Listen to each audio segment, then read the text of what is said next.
Hello বন্ধুরা, শিক্ষা and টিউটোরিয়ালের পক্ষ থেকে তোমাদের সবাইকে স্বাগত। আজকে আমি আলোচনা করব উচ্চ মাধ্যমিক 2024-25 শিক্ষাবর্ষে ডাব্লিউবিটিএ টেস্ট পেপারের ভূগোল বিষয়ের প্রশ্নোত্তর নিয়ে। এই সেটের সমস্ত এমসিকিউ এবং এসিকিউ প্রশ্নোত্তরগুলো করে দিয়েছি। সাথে বলে রাখি, ডাব্লিউবিটিএ এবং এবিটিএ টেস্ট পেপারের সমস্ত বিষয়ে ভিডিও পাওয়ার জন্য অবশ্যই চ্যানেলটি সাবস্ক্রাইব করে রাখো।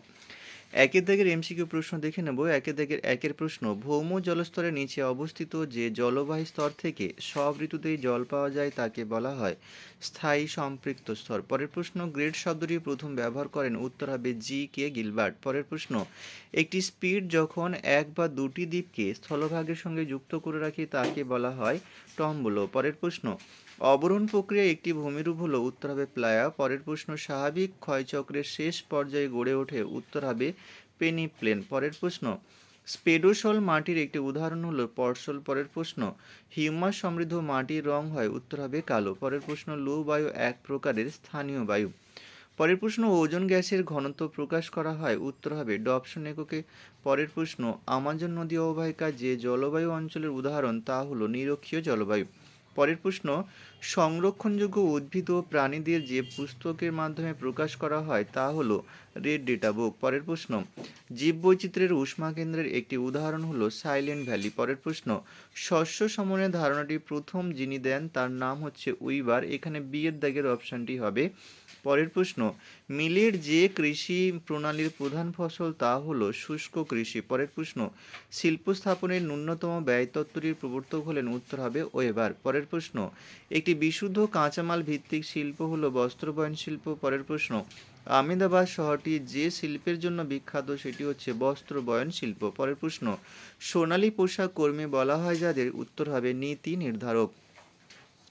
পরের প্রশ্ন, প্রায় যোগাযোগহীন বিচ্ছিন্ন ক্ষুদ্র বসতিকে বলা হয় হ্যামলেট। পরের প্রশ্ন, সর্বাধিক জনঘনত্ব বিশিষ্ট দেশ হলো, উত্তর হবে মোনাকো। পরের প্রশ্ন, ছত্তিশগড়ের প্রধান শিল্প হলো, উত্তর হবে লৌহ ইস্পাত শিল্প। এবারে দুয়ের দাগের এসে গিয়ে প্রশ্ন উত্তরগুলো দেখে নেব। দুয়ের দাগের একের প্রশ্ন, নগ্নি ভবন কাকে বলে, উত্তর হবে বিচূর্ণী ভবনের সময় শিলা চূর্ণ বিচূর্ণ হয়। ক্ষয়ীভবন দ্বারা ওই শিলা অপসারিত হলে নিচের অবিকৃত শিলাগুলো নগ্ন হয়ে পড়ে এবং ভূপৃষ্ঠে দৃশ্যমান হয়।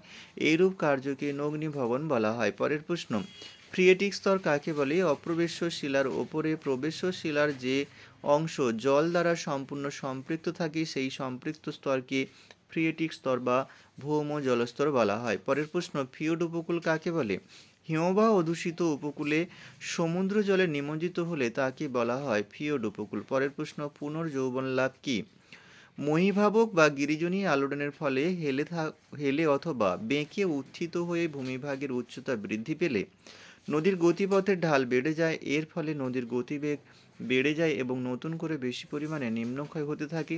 এইভাবে পুনরুত্থিত ভূমিভাগটি পুনর্যৌবন লাভ ঘটে, একেই পুনর্যৌবন লাভ বলা হয়ে থাকে।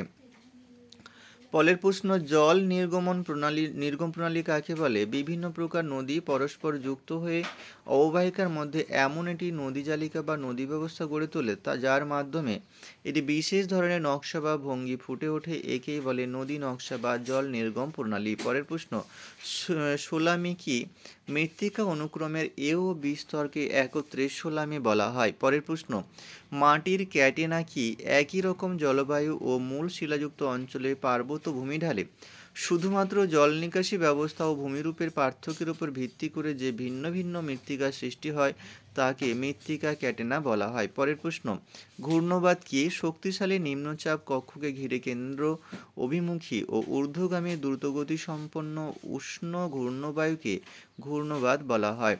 পরের প্রশ্ন, এল নিনো কি, কোনো কোনো বছর ডিসেম্বর মাসে দক্ষিণ আমেরিকার পশ্চিম পেরু ও ইকুয়েডর উপকূল বরাবর দক্ষিণমুখী উষ্ণ সমুদ্র স্রোতের নিস্তেজ প্রবাহ ঘটে, ফলে বায়ুমণ্ডলীয় স্বাভাবিক অবস্থার পরিবর্তে যে বিপরীত অবস্থার সৃষ্টি হয় তাকে এল নিনো বলা হয়। পরের প্রশ্ন, মৌসুমী বিস্ফোরণ কাকে বলে, জলীয়বাষ্পপূর্ণ মৌসুমী বায়ু মালাবার উপকূলের পশ্চিমঘাট পর্বতে এবং পূর্ব হিমালয়ে আছড়ে পড়ে, এর ফলে হঠাৎ মেঘভাঙা বৃষ্টিপাত ঘটায়, একে মৌসুমী বিস্ফোরণ বলা হয়। পরের প্রশ্ন, ম্যানগ্রোভ অরণ্যের একটি বৈশিষ্ট্য, উত্তর হবে ম্যানগ্রোভ গাছ লবণাক্ত জল সহ্য করতে পারে। পরের প্রশ্ন, জীববৈচিত্র্য বিনাশের একটি কারণ, উত্তর হচ্ছে জলবায়ুর পরিবর্তন। পরের প্রশ্ন, আর্দ্র কৃষি কাকে বলে? পৃথিবীর যেসব অঞ্চলে নিয়মিত এবং পর্যাপ্ত বৃষ্টিপাত হয় সেই সব অঞ্চলে জলসেচ ছাড়াই কেবল বৃষ্টির জলের সাহায্যে কৃষিকাজ করার পদ্ধতিকে আর্দ্র কৃষি বলা হয়। পরের প্রশ্ন, মিশ্র কৃষি কাকে বলে?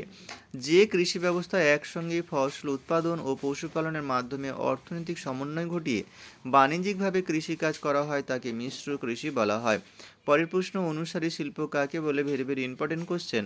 বৃহদায়তন শিল্পের উৎপাদিত দ্রব্যকে যেসব ক্ষুদ্রায়তন শিল্প তাদের শিল্পের কাঁচামাল রূপে ব্যবহার করে তাদের অনুসারী শিল্প বলা হয়। পরের প্রশ্ন, কোন শহরকে উত্তর ভারতের ম্যানচেস্টার বলা হয়? উত্তর হবে কানপুর। পরের প্রশ্ন, ই কমার্স কি? ইন্টারনেট ব্যবস্থার সুবিধা নিয়ে কম্পিউটারের মাধ্যমে যে ব্যবসা বাণিজ্য করা হয় তাকে ই কমার্স বলা হয়। পরের প্রশ্ন, শুষ্ক বিন্দু জনবসতি কাকে বলে? বন্যার হাত থেকে রক্ষা পাবার জন্য গ্রামের অপেক্ষাকৃত উঁচু স্থানগুলিতে বিক্ষিপ্তভাবে গ্রামের মানুষদের জন্য বসতি গড়ে উঠলে তাকে শুষ্ক বিন্দু জনবসতি বলা হয়। পরের প্রশ্ন, জনবিস্ফোরণ কাকে বলে? জন্মহারের তুলনায় মৃত্যুহার হঠাৎ কমে গেলে জনসংখ্যা দ্রুত বেড়ে যায়। জনসংখ্যার এইরূপ বৃদ্ধিকে জনবিস্ফোরণ বলা হয়। পরের প্রশ্ন, আঞ্চলিক অর্থনৈতিক উন্নয়ন কি? কোনো দেশের কোনো নির্দিষ্ট অঞ্চলের মাথাপিছু আয় বৃদ্ধির লক্ষ্যে সেই অঞ্চলের অর্থনৈতিক পরিকাঠামোর উন্নতি ঘটানোকে আঞ্চলিক অর্থনৈতিক উন্নয়ন বলা হয়। পরের প্রশ্ন, কোন শহরকে ভারতের সিলিকন ভ্যালি বলা হয়? বেঙ্গালুরু শহরকে ভারতের সিলিকন ভ্যালি বলা হয়। এখানেই শেষ করছি। সবাই ভালো থেকো, পরের ভিডিওতে আবার দেখা হবে।